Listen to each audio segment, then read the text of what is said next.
ओम नमो भगवते वासुदेवाय। नमस्कार मित्रों, अध्यात्म दर्शन चैनल पर आपका स्वागत है। आज हम कामिका एकादशी व्रत जो कि बुधवार 31 जुलाई 2024 को किया जाएगा उसके बारे में चर्चा करेंगे। एकादशी तिथि 30 जुलाई 2024 को अपराह्न 4:44 पर शुरू होगी और इसका समापन 31 जुलाई 2024 को अपराह्न 3:55 पर होगा।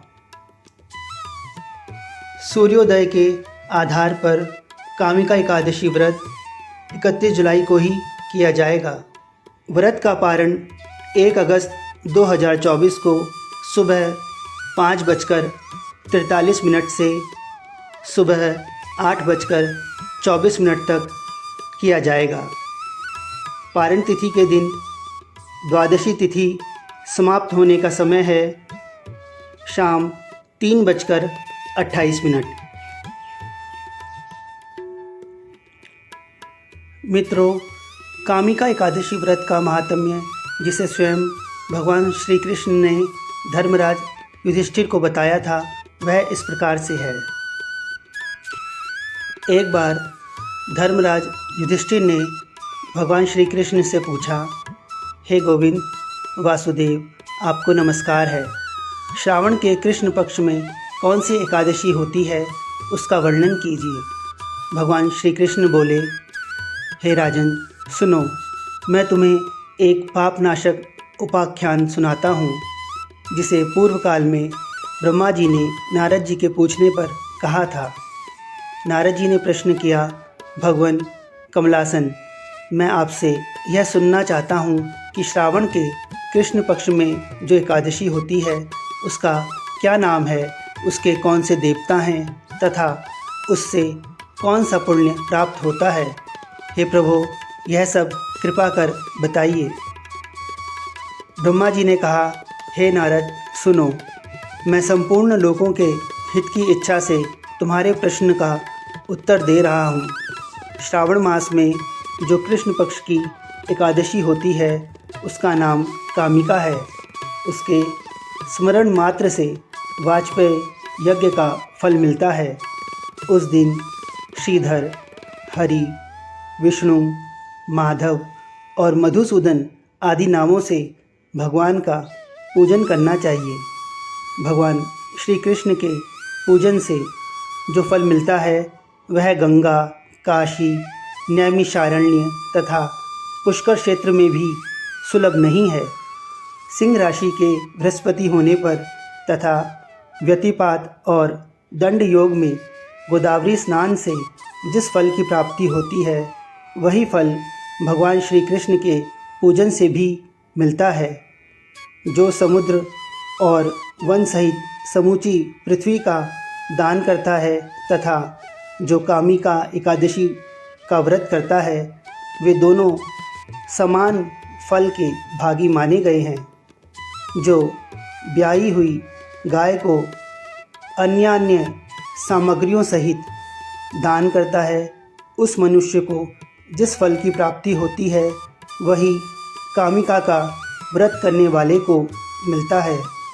जो नरश्रेष्ठ श्रावण मास में भगवान श्रीधर का पूजन करता है उसके द्वारा गंधर्वों और नागों सहित संपूर्ण देवताओं की पूजा हो जाती है।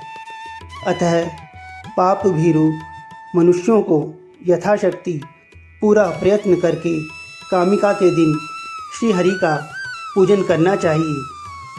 जो पाप रूपी पंख से भरे हुए संसार समुद्र में डूब रहे हैं उनका उद्धार करने के लिए कामिका का व्रत सबसे उत्तम है।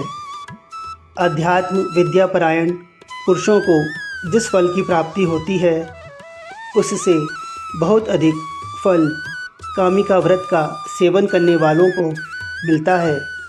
कामिका का व्रत करने वाला मनुष्य रात्रि में जागरण करके ना तो कभी भयंकर यमराज का दर्शन करता है और न कभी दुर्गति में ही पड़ता है। लाल मणि, मोती, वैदूर्य और मूंगे आदि से पूजित होकर भी भगवान विष्णु वैसे संतुष्ट नहीं होते जैसे तुलसी दल से पूजित होने पर होते हैं। जिसने तुलसी की मंजरियों से श्री केशव का पूजन कर लिया है, उसके जन्म भर का पाप निश्चय ही नष्ट हो जाता है। तुलसी जी के बारे में कहा गया है कि या दृष्टा निखिलाग संग शमनी स्पृष्टा वपुष पावनी रोगाणां हि वंदिता निरसनी सिक्तांतक त्रासिनी प्रत्यासत्ति विधायनि भगवतः कृष्णस्य संरोपिता न्यस्ता तत्चरणे विमुक्तिफलदा तस्यै तुलस्यै नमः। अर्थात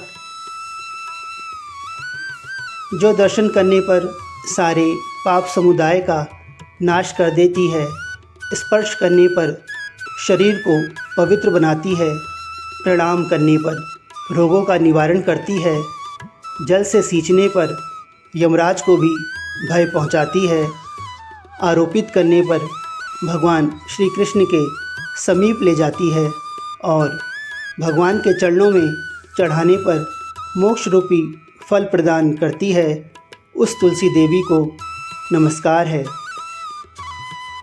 जो मनुष्य एकादशी को दिन रात दीपदान करता है, उसके पुण्य की संख्या चित्रगुप्त भी नहीं जानते। एकादशी के दिन भगवान श्री कृष्ण के सम्मुख जिसका दीपक जलता है, उसके पितर स्वर्गलोक में स्थित होकर अमृतपान से तृप्त होते हैं। घी अथवा तिल के तेल से भगवान के सामने दीपक जलाकर मनुष्य देह त्याग के पश्चात करोड़ों दीपकों से पूजित हो स्वर्गलोक में जाता है। भगवान श्री कृष्ण कहते हैं, युधिष्ठिर, यह तुम्हारे सामने मैंने कामिका एकादशी की महिमा का वर्णन किया है। कामिका सब पातकों को हरने वाली है, अतः मानवों को इसका व्रत अवश्य करना चाहिए। यह स्वर्गलोक तथा महान पुण्य फल प्रदान करने वाली है। जो मनुष्य श्रद्धा के साथ इसका महात्म्य श्रवण करता है, वह सब पापों से मुक्त हो विष्णु लोक में जाता है। यह थी कामिका एकादशी व्रत 2024 के शुभ मुहूर्त और महात्म्य की जानकारी। मित्रों, आप सबसे अनुरोध है कि कृपया हमारे चैनल अध्यात्म दर्शन को लाइक, शेयर और सब्सक्राइब ज़रूर करें। धन्यवाद। ओम नमो नारायणाय।